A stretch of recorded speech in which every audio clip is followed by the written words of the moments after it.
The Lagos Economic Summit has ended with a call to the political elites to be more committed to building the nation. Hello and welcome. Thank you for joining me on Business Incorporated from the venue of this year's Lagos Economic Summit. I'm Chimeze Obi-Iwagu.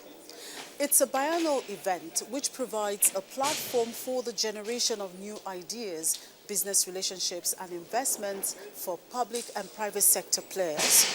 Now, this year's summit is the 7th one and it's focused on achieving steady electricity supply with a theme powering the Lagos economy, real opportunities, endless possibilities. Now, participants believe that proper leadership is key to powering not just Lagos State, but Nigeria as a whole.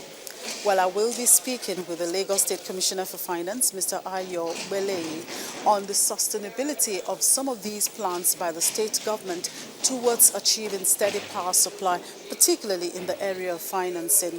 I will also take him up on other issues as it concerns the economy of the state. Do stay with us. We'll be back shortly.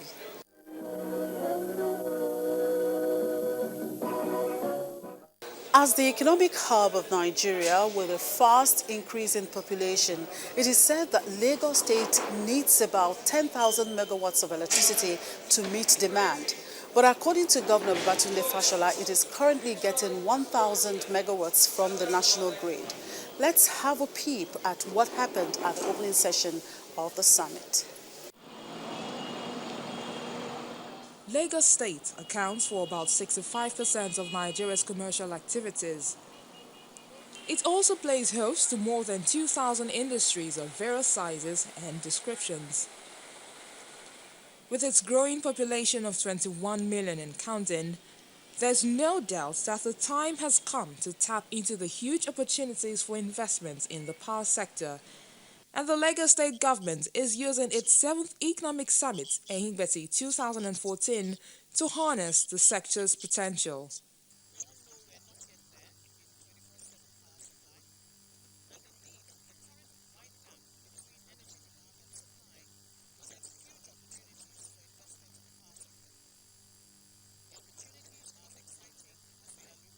Here's a review of some major achievements recorded since the last summit.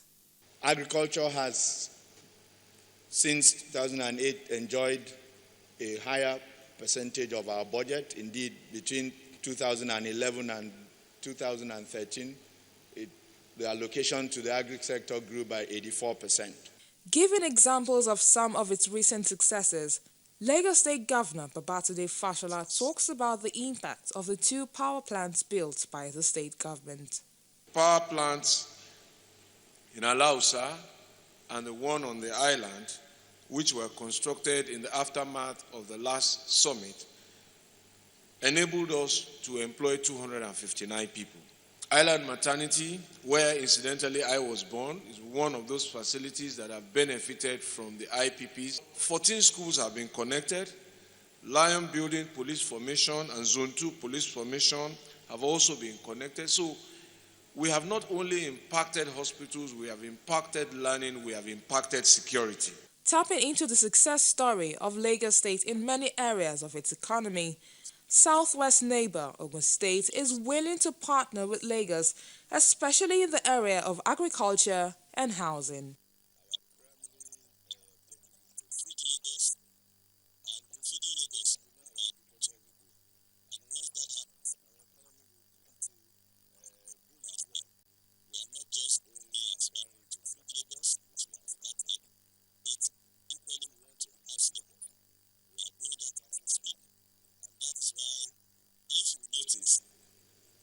If you notice, you will realize that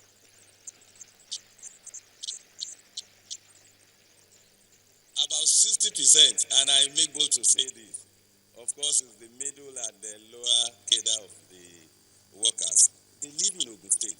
So we ask ourselves, let's attract those high top echelon staff, people that work in Lagos to still come and be living in Ogun State. The Lagos State government intends to use this year's summit to accelerate economic growth through power, agriculture, transportation and housing, described as critical areas of social needs of the people. Welcome back. I'm now being joined by the Honorable Commissioner for Finance, Lagos State, Mr. Ayo Mele. Thank you very much for joining me. Thank you very much, Chimeze. It's my pleasure to be here. Yeah, right. Funding is one major challenge businesses have. And here we're talking about the power sector. And you've featured in a session funding the power sector, creating bankable projects and company. Now, how much of these projects has Lagos State been able to put in place, and what incentives have been put in place to encourage investment? Let me start by talking about funding power projects generally. On our part in Lagos State, it's been a substantial experience. In fact, our first shot in terms of partnering for PPP projects for independent power plant was actually, if you recall, the Enron project, which has 270 megawatts of power located at Egbe on Badges. The phase 2 was meant to take it to 570 megawatts, and our objective then in the early year 2000 was to actually dedicate it to the industrial clusters, such that the capacity that can be freed up from the grid can then be made available to augment supply to homes. But given regulatory constraints, we couldn't achieve that objective. But the good news is that project is still there. It's currently delivering 270 megawatts of power to the grid. And we had an incentive structure in place then on that project, whereby the Lagos State government put in a guarantee for any shortfall in terms of tariff vis-a-vis what Enron would bill out. And we were actually covering that cost up to a point when we felt that if we are not receiving value, then why should we continue to pay? Now, leaving that aside, in the current dispensation, we've implemented 3 other independent captive power plant projects. The first one being the Akute power plant, which powers our Iju and Adinyo waterworks. It's a 12.15 megawatts power plant. Prior to implementing that project, in terms of production capacity at that waterworks, it was under 35%. Today is well over 70%. So we are seeing increased water supply to the populace. The total installed water production capacity in that plant is 115 million gallons a day. So that's quite significant. It's the largest single water plant in the city. The second project was the Lagos Island Power Project, which is 9.7 megawatts of power. And that delivers power to cover the State House in Marina, to cover the General Hospital in Lagos, to cover the Central Library, which is now the e-learning center, City Hall, our magistrates and high courts around Igboshere, Lagos Island Maternity, etc., and various other schools. In addition to that, we have about 22 streets that are also lit up. And again, this project was funded from the local market. Our third shot is the 10.4 megawatts power in Alausa in Ikeja, which is the seat of government.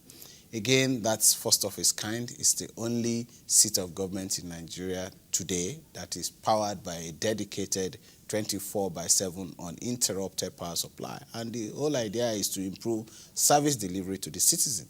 If we have a conducive work environment, you can imagine that improves the quality of output of the service generally.